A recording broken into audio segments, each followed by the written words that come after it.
We have invited our special influencer, Enoch Uwizeye Kagarara. Actually, mu Kinyarwanda iyo umuntu yigiraga Kagarara byabaga ari ikintu kibi cyane, ariko Kagarara yahejeje icyubahiro izina Kagarara.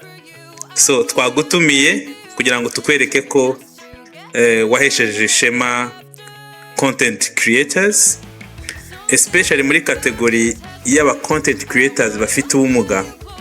Twifuzaga yuko tuguha icyubahiro uyu munsi, ukanaduhembera umwe muri bagenzi bawe watsindiye igihembo uyu munsi. So that's why we invited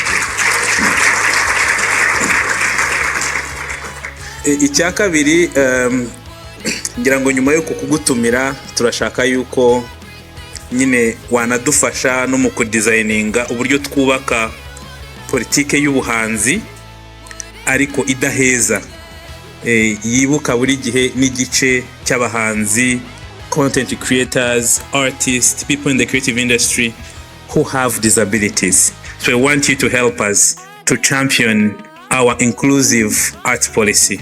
So niyo mpamvu twamutumiye. Turanifuza yuko twanamuheraho ubutumwa kimwe n'abandi bose. Twishimira nk'iyo tubonye Merci yaratsinze, yitangiriye umushinga Gen Z Comedy, aratsinda, arakomeza shaka partnerships, networks. Uyu munsi abantu bose bifuza gukorana na Merci, nkeka ko ari ukubera ikintu kimwe. No kubera ko mu gukora umushinga we yubashye principles. Icyambere guhozaho, ntabwo yigeze acika intege, ahozaho. Icya kabiri ni discipline, ndetse n'icyo nakwita nko gushyira ibirenge hasi. Hari igihe Imana igutera iteka ukagira umugisha ukabona impano, ariko ikaba yatuma ubyangiza mu gihe gito. So twifuzaga yuko umuntu wese ugize opportunity, ugize amahirwe, atabipfusha ubusa, cyane ko turi abantu beza kuguhypinga. We give you a lot of hype. Turagushima rwose, tukagushimagiza, n'ahatari ngombwa tukakogeza. Noneho hari igihe nawe bikurenga ukogera koko. Ni natwe kandi tugaruka nyuma tukaguseka tuti byari by'umuriro w'amashara, byari ibintu bidashinga. So we want you guys to learn from each other, hanyuma tugashimagiza, tugashyigikira buri gihe umuhanzi cyangwa se an innovator with discipline. N'abamerisi bose baracyari young generation, baracyakura, ntabwo wavuga ko hari aho uragera, ariko abakiza batoya, the Kagararas, the Rumagana barimo kubaka ibindi bintu. Twifuza yuko mwaba nibura inyenyeri itazima. Turabafite abahanzi, turabafite abahanga, turabafite innovators, tuzana bagatangira bagakora, ariko ngira ngo discipline ikanga. Urugendo rwa discipline rero nirwo ruba rukomeye, tuzagerageze tururinde.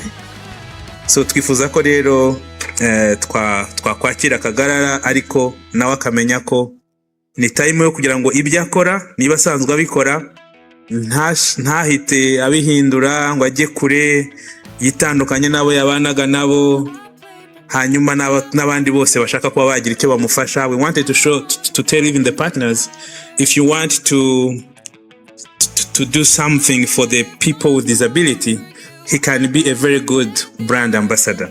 So we can really recommend him as long as you find value in his services. So twifuzaga yuko nabyo abantu bazabishobora bazabikora. So ikindi, muri iyi sale twatumiyemo abantu nkuko ba Merci bakomeje kubivuga, the 100 winners of the Aguka Ideation Program, nta kindi bazanye. These young people who have won $3,000, they just came with an idea. Kandi twebwe nuko dufite ubushobozi butari bwinshi bwo guhemba 100 gusa, twagahembye benshi cyane. If we had a lot of money, we would have awarded, or we have given a lot of awards to many young people who participated in the TEF business education program. But the problem is that we have a limited amount, a limited budget. We could only afford the 100 awardees. Ariko icyo nabwira urubyiruko rw'u Rwanda, turi mu gihugu aho nibura tubereka proof of concept ko kuzana igitekerezo bishoboka. Mwabonye Eastern Province ariyo yabonye abantu benshi, ariko iyo tubabwira uturere uzasanga akarere ka Kayonza niko gafitemo abana benshi. And we were asking, turi kubireba mbere yuko tubizana hano, why did Kayonza? Ariko iyo unareba twe dukurikira no ku mbuga nkoranyambaga, abajene b'Ikayonza itangazo rikorewe muri Minafete bararisharinga hagati yabo, itangazo rikorewe muri Minagiri baragenda bakajya ku kigo cy'urubyiruko bakarisobanura.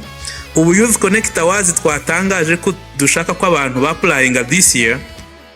Abajene mu bimenye impamvu twatangaje ko Youth Connect Awards z'uyu mwaka zirarangira no kwa karindwi, nuko umufatanyabikorwa wacu ashaka yuko igihembo tugitanga mbere yo kwa 12 kwa uyu mwaka. Ubu hari umujene wicaye umva ngo nzabikora, cyangwa biriya hari abo bireba, hari abo bigenewe mwebwe, bigenewe urubyiruko ahariho hose. So ibanga rero abajene b'Ikayonza barusha abandi bajene nuko babifashe nkaho ari inshingano, iyo babonye opportunity bayijyamo, yaba ari ukwiga, yaba ari training, yaba ari gushaka amafaranga, they are there. Mu bajene ba Eastern mwabonye harimo nka 11 ba Kayonza gusa, only the one district, kandi bafite good projects. So nayambabwire ko rero intara mwabonye ziri inyuma, the north and the city of Kigali, nuko abantu batashyizemo imbaraga zikwiye. So twakifuza yuko mwabwira abagenzi banyu, ibigo by'urubyiruko nk'abajene b'Ibugesera bafite the new Imbuto Hub for the youth, ibigo by'urubyiruko nka za Musanze bimeze neza, ahantu hose ari Hanga Hubs. Iyo tushyize hanze itangazo ry'uko twifuza urubyiruko rutsindira igihembo, just go there, organize, co-create, mukigishanya hagati yanyu, we are sure ikigaragara iterambere twifuza rero n'urubyiruko rirashoboka. Ku kijyanye na Youth Connect Awards mwabonye ko igihembo gikuru cyari miliyoni 25 last year.